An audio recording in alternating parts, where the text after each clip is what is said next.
In this video, I just want to introduce this marking out tool, which is a sliding bevel. Now, what is a bevel? Bevel is what you have on some chisels. So this edge here of this chisel has this slope on it, and that slope is a bevel edge chisel. Piece of timber has a slope on it, and that's a bevel on the edge of that timber. We've got one here on our mallet, and one is put here on this piece of timber, and they're often used for dovetails. So we have a marking out here. This sliding bevel can be used to mark out dovetails, and they consist of a piece of timber with a notch in it and a blade. Now I've got a couple of these here. So I've got a couple of sliding bevels here, and these are often the ones you get.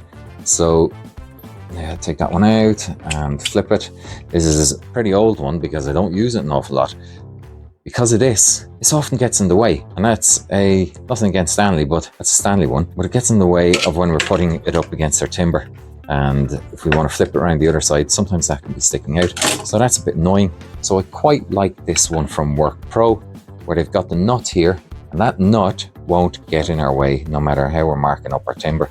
So when we put it here on a 1 7, we mark that, we've got our edge along here against this edge, and then our blade will come out and run along our ratio line when we're marking out our dovetails, and we've got that tight up there now.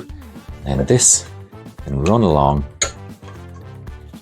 and do our marking out for us.